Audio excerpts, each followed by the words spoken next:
Estamos de vuelta, nosotros ya en este punto horario, pasaron 2 minutos de las 9 de la mañana. Saben que en esta franja siempre estamos con los protagonistas de distintos temas para conocer los pormenores también de cuestiones que van marcando la agenda en nuestro país. Y definitivamente algo que se arrastra en rumores desde la semana pasada es la situación del transporte, posiblemente pararía, no pararía. Por eso vamos a hablar hoy con el viceministro Oscar Stark, que negó justamente la intención de paro de los transportistas, pero están en unas mesas de diálogo con relación al tema del subsidio y otras cuestiones también vinculadas a eso. Queríamos tener justamente de primera mano también esta referencia. Viceministro, ¿cómo está? Un gusto saludarlo.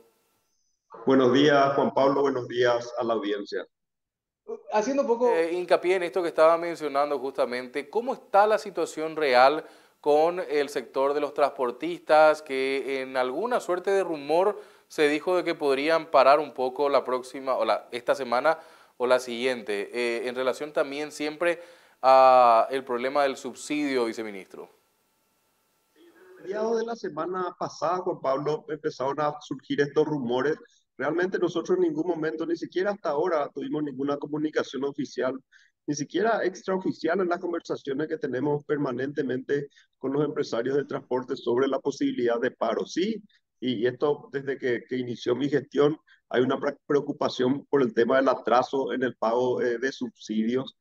Inclusive, como vos sabés, tuvimos un problema con algunas validaciones que se consideraron sospechosas, que surgió a partir de un video que en algún momento un usuario filmó y a partir de ahí se hicieron algunas investigaciones que nos llevaron a la conclusión de que había algunas validaciones sospechosas y nosotros retuvimos los pagos por esas validaciones. O sea, no queremos hacer ningún pago sobre el que haya duda. Entonces, en principio yo pensé que tenía que ver con eso, ¿verdad?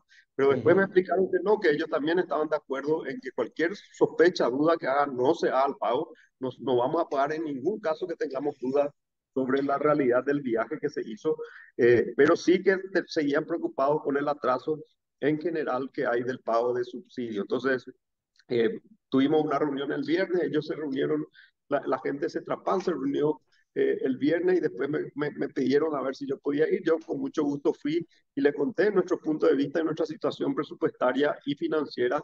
Eh, y de vuelta ayer, quedamos en esa reunión del viernes que íbamos a tener una reunión de vuelta ayer, y eso fue lo que hicimos ayer a la tarde, ya con la participación del viceministro de Administración Financiera, del Ministerio de Hacienda, del viceministro de Administración Financiera, del Ministerio de Obras Públicas, inclusive estuvo el doctor Trapani también de la Presidencia de la República. De ahí se le hizo la propuesta de continuar con el proceso de pago de los 30.000 millones. Hoy ya tenemos la noticia de que el decreto se firmó, el decreto de la reprogramación de 30.000 millones se firmó ayer, entonces eso vamos a pagar probablemente el lunes, martes de la semana que viene.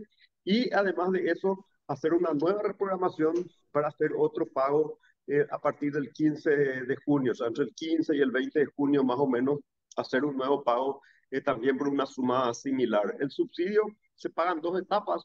La mitad se paga como un adelanto, entre comillas, digamos que se paga sin tener todavía los datos exactos de la tarifa técnica y los datos de cantidad de pasajeros transportados, y la segunda parte se paga ya cuando tenemos los datos exactos y en estos casos ya también descontando las validaciones que son sospechosas. Entonces, esa es la propuesta que se le hizo. Ellos dijeron que iban a llevar al gremio esta propuesta para ver qué respuestas tienen de sus agremiados, ¿verdad? Al mismo tiempo, también hoy vamos a hacer una reunión con UCETRAMA, que es el otro gremio, y yo estoy también en comunicación constante con FETRAM, que es el otro. Son tres gremios de transporte público del área metropolitana de Asunción.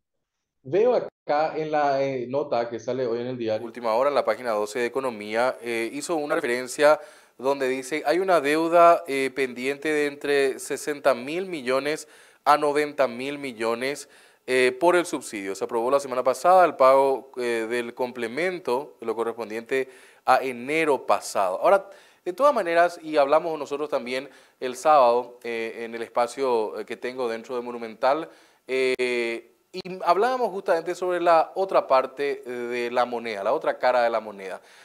Por una parte siempre utilizan como una especie de prenda el tema del apriete con las reguladas por el tema del subsidio, pero ellos mismos también están en muchas infracciones, viceministro. Sí, así es, ¿verdad? Independientemente de esta gestión que estamos haciendo para el pago de subsidios, ¿verdad? También nosotros estamos avanzando en algunos sumarios administrativos que tienen que ver con el cumplimiento del servicio. O sea, hay no todas las empresas son iguales. Eso también es importante aclarar siempre. Hay empresas que cumplen con todas sus obligaciones, que tienen los buses que tienen que tener, que cumplen con la frecuencia, pero hay otras que no lo hacen. Entonces, en los casos en que no cumplen con sus obligaciones, nosotros estamos abriendo sumarios administrativos. Yo apenas 10 días después de que asumí, abrimos 12 sumarios administrativos a empresas que no tienen la cantidad de buses mínimas que tienen que Ujú. tener. O sea, en el sistema nosotros tenemos autorizados unos 2.550 buses más o menos, y la cantidad mínima que tienen que cumplir las empresas es 75%, o sea, 1.885 buses.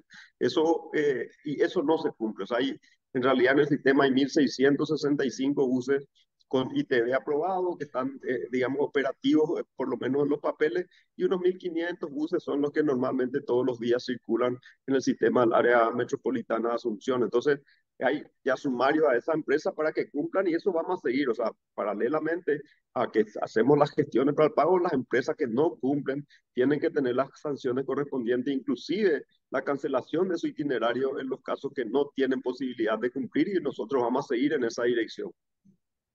Viceministro, el tema también del gran misterio, así como el precio del combustible, el tema de la tarifa técnica.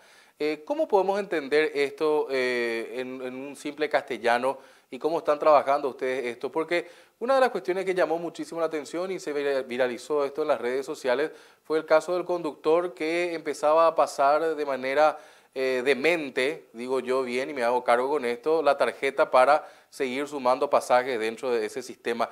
¿Cómo se puede trabajar con esta realidad? Estamos trabajando ya con esa realidad. Todas esas validaciones con ese tipo de comportamiento fueron apartadas y descontadas. O sea, en ningún caso se va a pagar ninguna validación con ese tipo de comportamiento, que son muchas validaciones en la misma tarjeta, en el mismo bus, que obviamente demuestran que fue lo que hizo el chofer en este caso, que fue filmado, ¿verdad? A partir de ahí, de hecho, se hizo este control y con un criterio determinado, todas las tarjetas que se comportan de esa manera son apartadas y no se van a pagar los subsidios que hubiesen generado esas validaciones. Al mismo tiempo, hay dos investigaciones fiscales que están actualmente, hay dos causas fiscales, una en delitos informáticos y otra en delitos económicos, que están haciendo la investigación sobre estas validaciones y sobre el tema de los pagos de subsidios, sobre todo que correspondieron a estas validaciones. Lo que nosotros hicimos fue que todos los subsidios que se pagaron en el año 2021 y 2022 descontamos ya de los siguientes pagos del subsidio en los casos que se hicieron con estas validaciones. Pero evidentemente el Centro de Control y Monitoreo es una herramienta potente. Tenemos Ujú. que seguir completando lo que falta porque hubo una licitación que nos permitió completar todo el Centro de Control y Monitoreo de manera a que nos sirva para controlar que las empresas cumplan.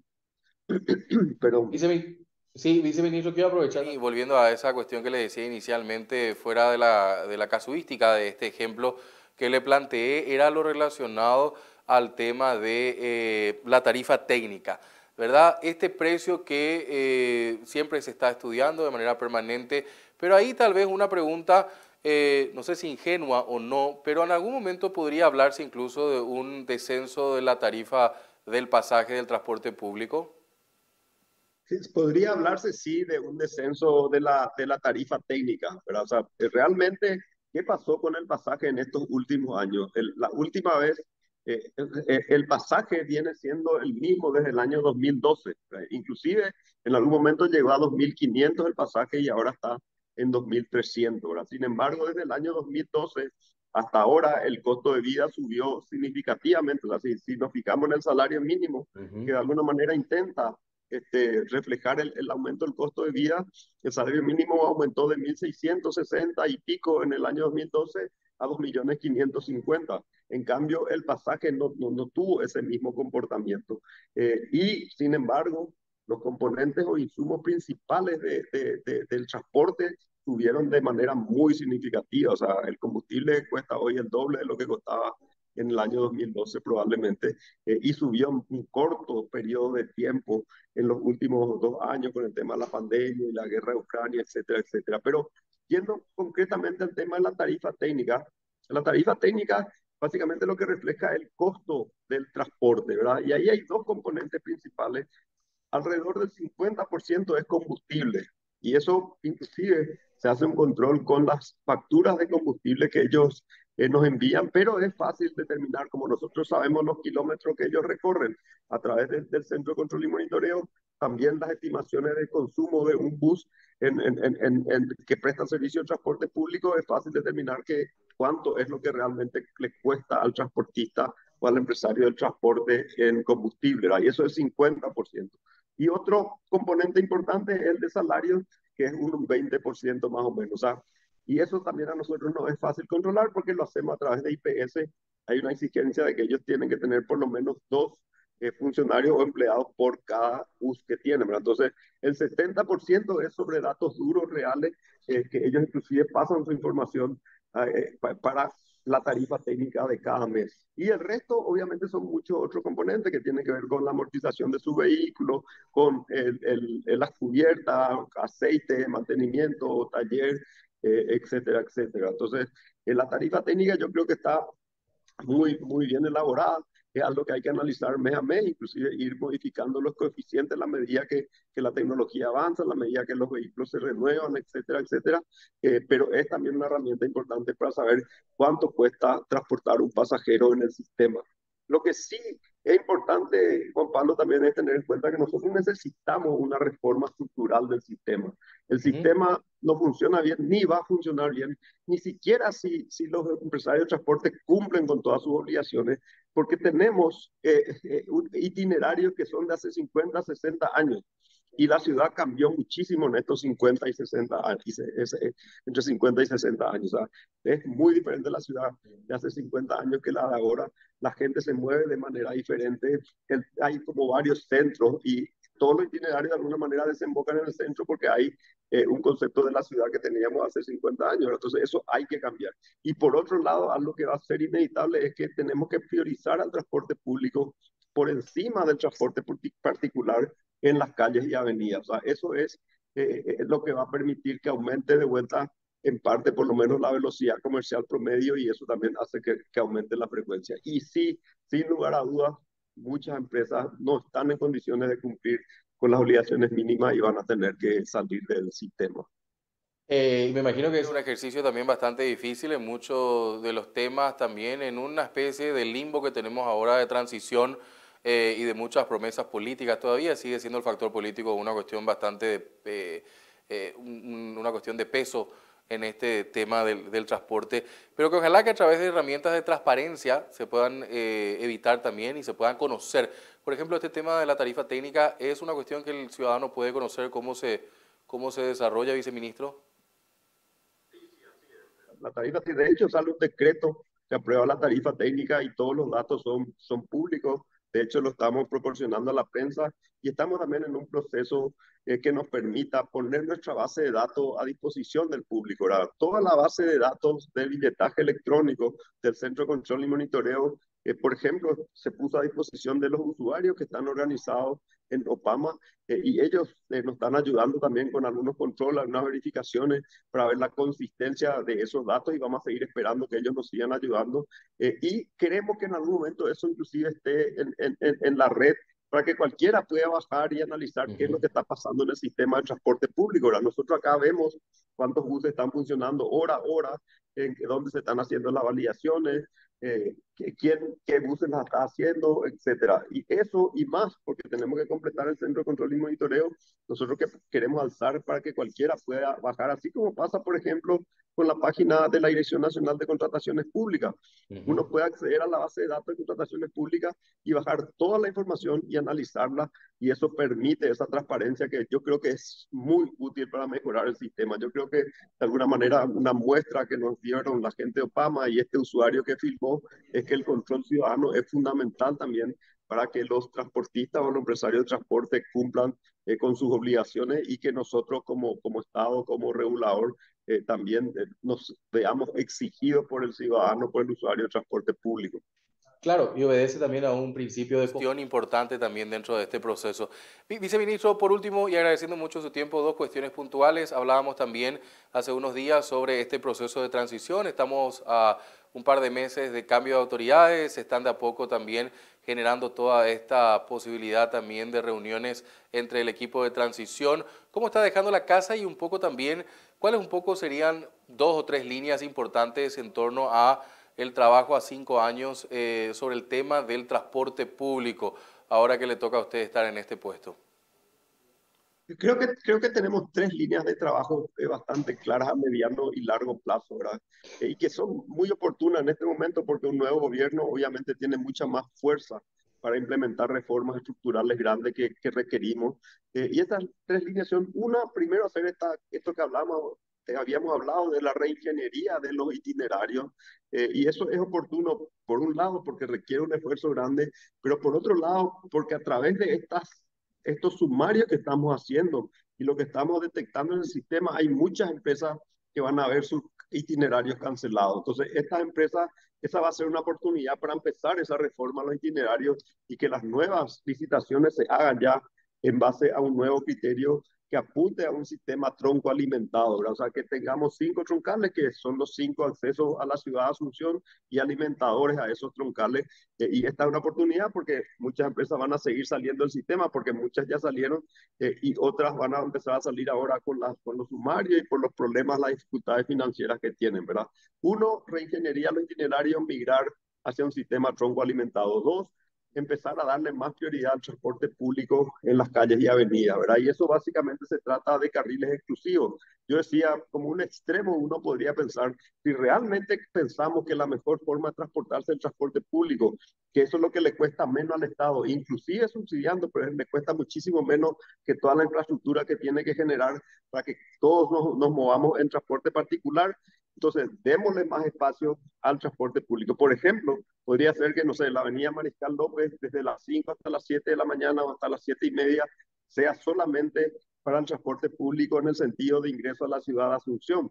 Eso va a ser una real priorización, pero realmente no hace falta llegar a ese extremo, pero sí carriles exclusivos y un control estricto a través de las policías de tránsito y la policía caminera cuando corresponda, de que en ese horario de 5 a 7 nadie ingrese en el carril de los buses y se le dé libertad a los buses para desplazarse de una manera más rápida. Entonces, segundo, más prioridad para el transporte público en el espacio físico que es limitado. Y tercero, y que es probablemente lo más importante, necesitamos fortalecer el viceministerio de Transporte. El viceministerio de Transporte es, tiene una gran debilidad institucional, cuenta con pocos recursos humanos, recursos tecnológicos, en general presupuesto para hacer su labor. Y si pensamos que estamos invirtiendo unos 38 millones de dólares en subsidio al transporte público todos los años, deberíamos pensar en destinar una porción un poco mayor del presupuesto, que sean ni siquiera una décima parte de esos 38 millones para fortalecer el viceministerio de Transporte y que tenga realmente una capacidad de control y regulación del sistema. Por último, entonces, y con esto, señor viceministro, podemos asegurar de que entonces la casa está ordenada, las conversaciones están realizadas, no vamos a tener ningún problema de paro en las próximas semanas. Esperemos que no, Juan Pablo. Ellos quedaron que iban a reunirse para llevarle estos puntos de vista a sus asociados. Y yo creo que realmente al final el único que sufre con un paro es el ciudadano, el usuario del transporte público, y eso le perjudica no solamente a los ciudadanos, usuarios, sino también a los empresarios del transporte y al gobierno. O sea, que esperemos que no lleguemos a esa situación y que podamos, a través de conversaciones respetuosas, llegar a acuerdos que nos permitan avanzar en mejorar el sistema de transporte público del área metropolitana. Como siempre, un gusto conversar. Gracias. No, gracias a vos, Juan Pablo, por la oportunidad. Un saludo a la audiencia. Oscar Stark, viceministro de Transporte, dándonos un pantallazo completo sobre esta situación bastante importante para la economía, porque ante la ausencia de transporte afecta también la capacidad de las personas a llegar a sus lugares de trabajo, eso también ralentiza también los procesos que se están trabajando, así que es una mirada importante sobre el tema del transporte público en nuestro país. Hacemos la pausa, a las 10 no se pierdan, Samuel Acosta comparte con ustedes Monitor Económico.